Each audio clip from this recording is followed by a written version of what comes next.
পরিবেশের ভারসাম্য রক্ষায় করার জন্য ৪৫ বছর ধরে বিনামূল্যে গাছ বিতরণ করে বেড়াচ্ছেন মাদারীপুরের রাজন মাহমুদ। পকেটে টাকা না থাকলেও অনেক সময় ধার করে হলেও গাছের পেছনে ব্যয় করেন তিনি। বিনামূল্যে গাছের চারা বিতরণের পাশাপাশি পরিবেশ বাঁচাও যুদ্ধে নেমেছেন এই বৃক্ষপ্রেমী। শাওন বলের পাঠানো তথ্য চিত্রে ডেস্ক রিপোর্ট। 4 দশকেরও বেশি সময় ধরে বিনা টাকায় মানুষের হাতে গাছের চারা তুলে দিচ্ছেন রজন মাহমুদ। ব্যক্তিগত নার্সারিতে উৎপাদিত চারা বিতরণের পাশাপাশি পরিবেশ রক্ষার নানা উদ্যোগে স্বয়ংক্রিয় তিনি। ছোটবেলা থেকেই গাছের প্রতি ছিল প্রবল আকর্ষণ। দীর্ঘদিনের নিরলস কাজের কারণে বর্তমানে স্থানীয় মানুষের কাছে তিনি একজন পরিবেশ প্রেমী হিসেবে পরিচিত। অনেক ধরনের বিনামূল্যে গাছ দিয়ে দেয়, অনেক বাগান করে, ভাইয়া বিনামূল্যে মানুষের গাছ দেয়।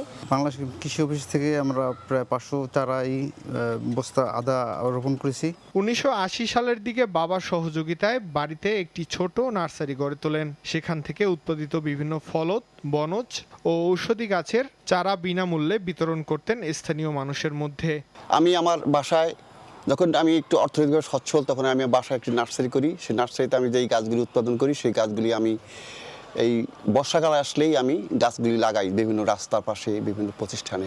2001 সালে প্রতিষ্ঠা করেন ফ্রেন্ডস অফ নেচার নামে একটি সংগঠন, বর্তমানে অন্যতম পরিবেশবাদী সংগঠন হিসেবে পরিচিত।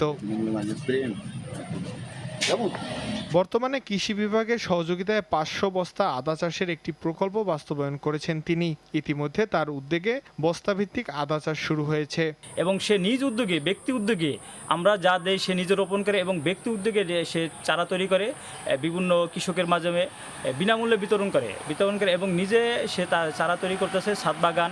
রজন মাহমুদের মতে পরিবেশ রক্ষা করতে হলে শুধু সরকারি উদ্যোগ নয়, প্রয়োজন সাধারণ মানুষের অংশগ্রহণ। তার স্বপ্ন কয়েক বছরের মধ্যে মাদারীপুরের প্রতিটি বাড়িতে ভেষজ ও ফলজ গাছ পৌঁছে দেয়া। Channel 9 news desk.